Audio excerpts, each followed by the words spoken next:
a lot of things that women can do in our industry and do them well. And it also just might help to mitigate some of the labor issues that we are having in our industry, because I think that women are a vastly untapped resource.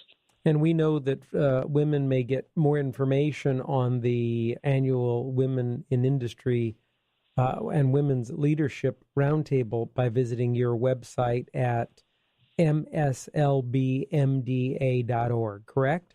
That's correct. Okay. I got to tell you, Dena, this is a part of the program where we ask our CareyBrosPros guests to share 3 points for success with our pro listeners. Please share yours, Okay. would you? Absolutely. Absolutely. I think as I've journeyed around the United States and I've talked to a lot of lumber dealers, mills, manufacturers, contractors, I would say that one of the big points that I'd like to point out is take a look at your efficiencies in your business operations. It doesn't matter how big or small you are. And I'll use my company as an example. I just took this chair a little over a year ago. And when I came into the business, it was inefficient. We were drowning in paperwork.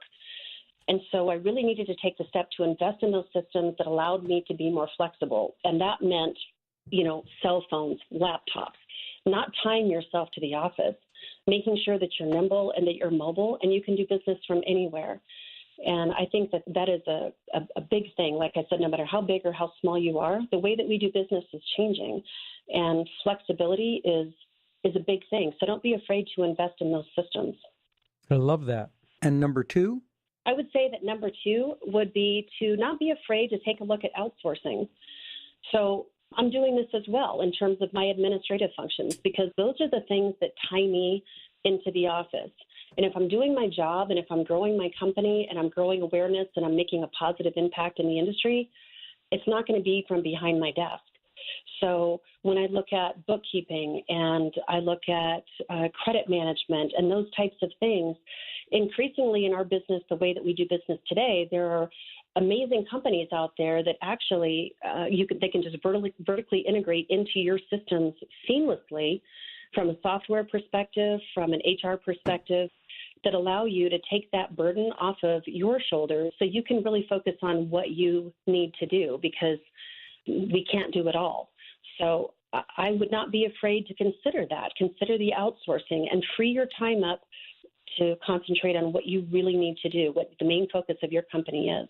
And finally, I would say consider joining a professional trade organization. As we've talked about in this podcast, the way that our industry does business is changing. We are faced with an amazing amount of challenges that I don't believe that 20, 30 years ago that we were faced with.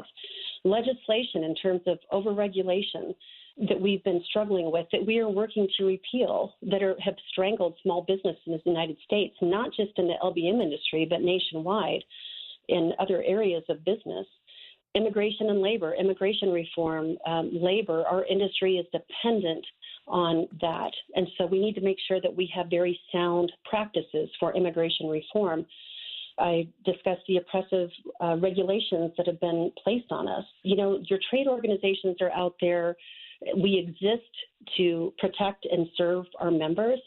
And the work that we do in D.C. And also regionally and locally is vital to our success. So supporting us allows you to support you in your business efforts. 3 really good points. Be flexible, outsource, and interface with others in your trade. Wonderful. We want to thank Dena Cordova Jack, the Executive Vice President of the Mountain States Lumber Dealers Association, for joining us on this edition of CareyBrosPros.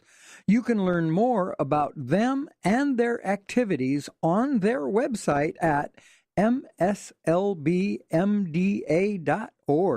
and don't worry if you couldn't write all that down, because we've got it all posted at the podcast notes section of our website at CareyBrosPros.com. Thanks for joining us, Dena. Thank you very much. It's been a wonderful conversation. Okay, everybody, hold on to your hard hats. It's time for a quick bro tip from the Carey brothers. We like to say that there are 3 initial steps that will help make a successful project for both the consumer and the contractor. The first step is planning. Step 2 is planning.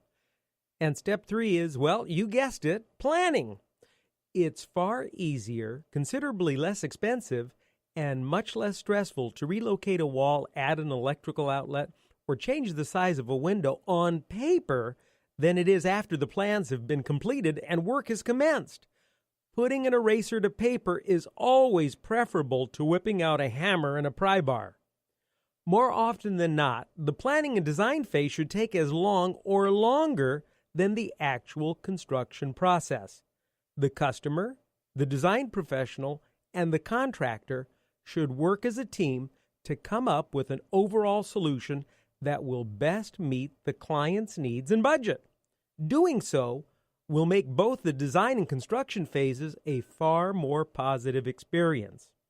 Changes, whether optional extras or those necessary due to poor planning, can cause costly delays, foul up a job schedule, and create tension between contractor and client.